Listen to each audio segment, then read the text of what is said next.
Môj tretí syn Tomáško sa narodil predčasne a vlastne teraz má 4 roky, v septembri bude mať 5 rokov.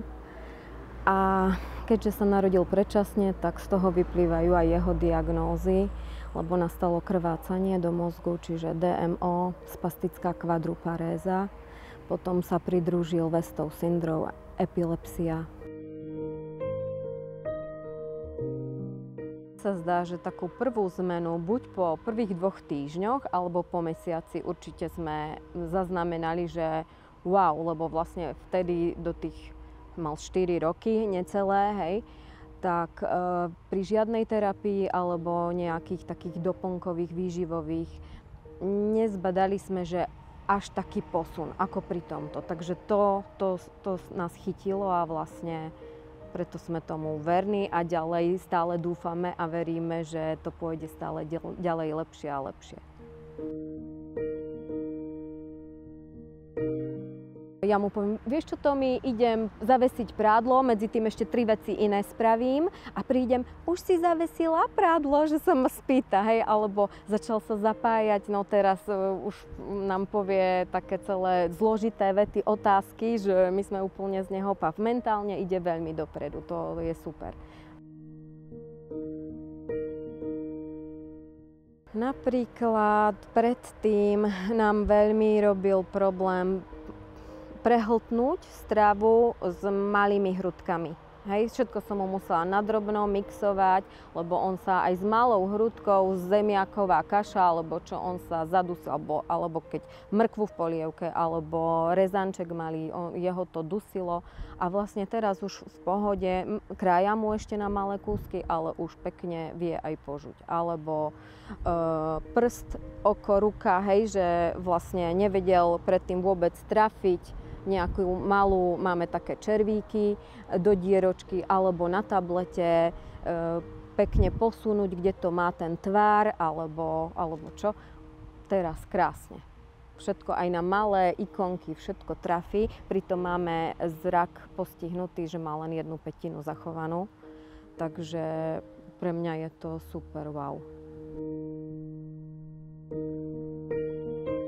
A pani Moravca tu na Slovensku mi ani nevedeli povedať. Najskôr mi hovorí, že on je slepý, ale vlastne pani Moravcová nám porobila vyšetrenia a ona tak usúdila podľa tých jej tabuliek meraní, že 1/5 zraku má zachovanú. Hlavne tým vidím, že vtedy ja som videla, že sa na mňa pozrel, že nemôže byť slepý, ako mi tvrdili. Ale teraz vidím, že on krásne na tom tablete hlavne, hej, on asi do blízka celkom fajn vidí, do diaľky je to horšie. To, keď mu ja zakývam z 5-10 metrov, tak veľmi ma neregistruje, ale vlastne na blízko a na tom tablete najlepšie vidím, že ako to ešte pred mesiacom nerobil, hej, si tak poviem. A teraz to robí krásne, priradí tie asociácie, alebo proste rozumie tomu, ja mu nemusím vysvetľovať, že najskôr mu jasné vysvetlím, ale potom on už to robí automaticky, tak si hovorím super.